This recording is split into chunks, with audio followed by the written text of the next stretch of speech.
Now Richard came to a lesson with me and he said, Alex, my driver goes the same length as my 5-iron. Well, I said, Richard, you need more of this.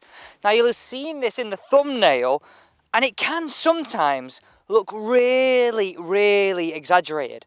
But we've got to learn to release these forearms, use these wrists a little more if we want this to travel quicker. And we all know if you can get over 100 miles an hour club head speed, that's definitely going to help you hit the golf ball longer. Let me explain this live lesson that I did with Richard. So look at these images right here on the side of the screen. This is Richard at the top of the backswing, at the start of the lesson, and at the bottom, the before and after. Look how much more coil, look how much more turn he has.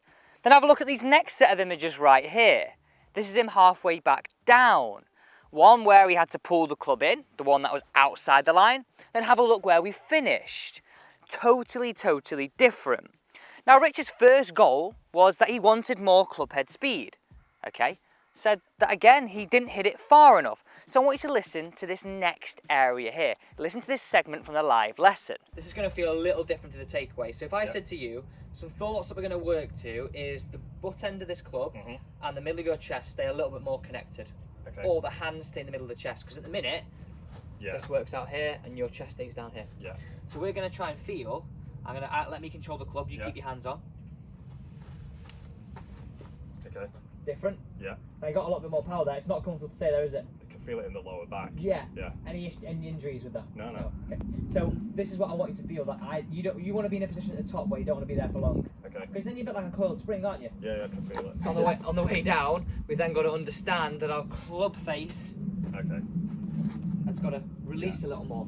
Okay, so do your version of that. Feel the hands and the club face are a little stronger through the takeaway. Yeah. And the hands stay more in the middle of the chest. So that's pause at the top. Yeah, pause at the top, yeah. Brilliant. Pause at the top. We want to see that left wrist nice and flat. Yeah. Okay. Two cups. And that one of the things, because you've got a very strong grip, is easier to be cupped and flat. So this might be something as we move through today's session, we have to just look at your hands here on the club. We might have to look at them and go, okay, can we rotate them a little bit to the left? Potentially. We might not need to. Now this is the first part. Before we even think about these wrists, I said to Richard, as you just heard in the live lesson, we've got to make more of a turn in the backswing. Think about it. You saw the differences in the position, then you saw me give him the lesson, and all I said to him is, can we feel like we're coiled up more in this backswing and be in a position at the top where you don't want to stay for a long time? Think about it. It makes sense, doesn't it? So the analogy that I want you to think of right here, and this is just the first little segment, okay, this underpins everything. Think, if you coil up better, I hate the analogy of coil, but what I'm trying to say is, if you're in a position at the top that's almost like spring-loaded, you're here, then you want to move down, right? That's key. So all I would say is, think of yourself like a spring. We want to feel that we coil up in this direction. So from left foot to right shin, left shin to right knee, left knee to right thigh, left thigh to right hip, left hip to sort of middle of our rib cage. And all I said was that. Now look at where I'm going there. Just work to that narrative, and that's when he gets in a position like, I don't want to stay here for long. I really don't. And that's all I want you to think about as the backswing. Don't make it any more complicated. Let's move into this next segment. Listen to what I said to Richard before, plus this is all you need to know. This is the part of the lesson that really does excite me. Okay, there's two little phases to this, but they really work together. So we had this whole goal of getting over 100 miles an hour, and I'm sure you're the same. And don't worry if you're getting older. This is still achievable. The first thing I want you to think about is that grip pressure. Because look here, if I have a nice relaxed grip pressure, look how I can whip that club head, okay? It sounds blasé, but it's actually so true. So if I strangle that, look how less whip or how much more or we move as a unit here, as opposed to being able to use those wrists. So the first thing I want you to think about here is this grip pressure. Really, let's make it, I guess the analogy that you've used before, maybe is a tube of toothpaste, maybe is don't break the spaghetti. Essentially, I do it like this.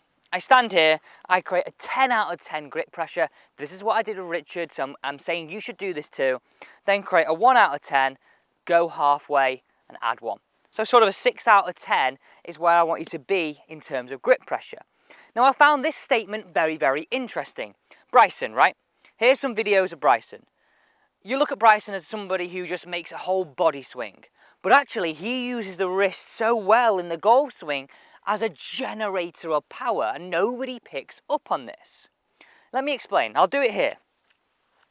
He starts roughly in this position. Now I know he has the club a little more in the palm than I would ever suggest, but he has very thick grips to compensate this. But my point being is, his wrist starts in this position and it ends up going more into this position on the way through. So there's an element of throwing a frisbee through the hip. Now look, if I could create a bit of a whip there, that's a sort of a generator of power. I don't have to be super flexible in my hips, my body, or my shoulders. I'm sort of getting a bit of a whip through here. So in terms of getting this into your golf swing, turn your driver head round. It sounds stupid this, but it's a really great way to work to a good narrative. And what I want you to do is when you do this, find your feeling, okay? So you've already got the idea of more turn, you've got the idea of a lighter grip pressure, and these are such key skills and so easy to implement, quick wins here, but nobody does it.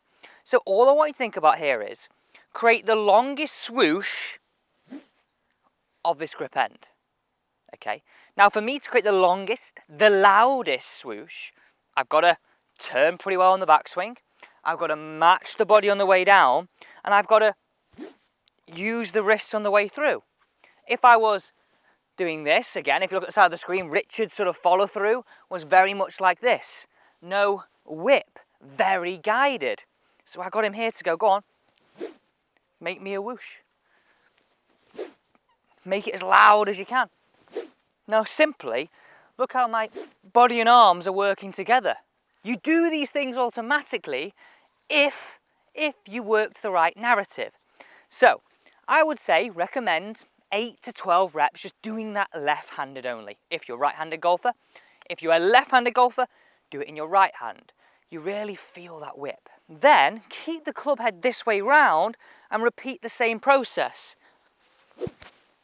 But work to the feeling you got from the one-handed drill. Again, 8 to 12 reps, and then you're in a space where you can go, you know what, let's let loose on this shot. I can assure you, yes, I'm going to say this, and Richard said this too. It will feel slightly out of control for the first time you do it because you're not guiding the head. But listen to this. This is how I explained it to Richard. The golf swing, it's on an arc around our body.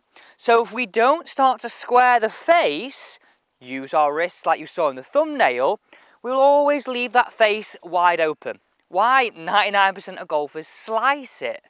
So if we go and work to this position right here, look, this is what I showed you. This was essentially what the one-handed drill did to us. This creates the whip, this creates the speed, and you get 100 miles an hour, easy. Oh, yes, yes, yes, yes, yes. And it even works more to a draw, just like that.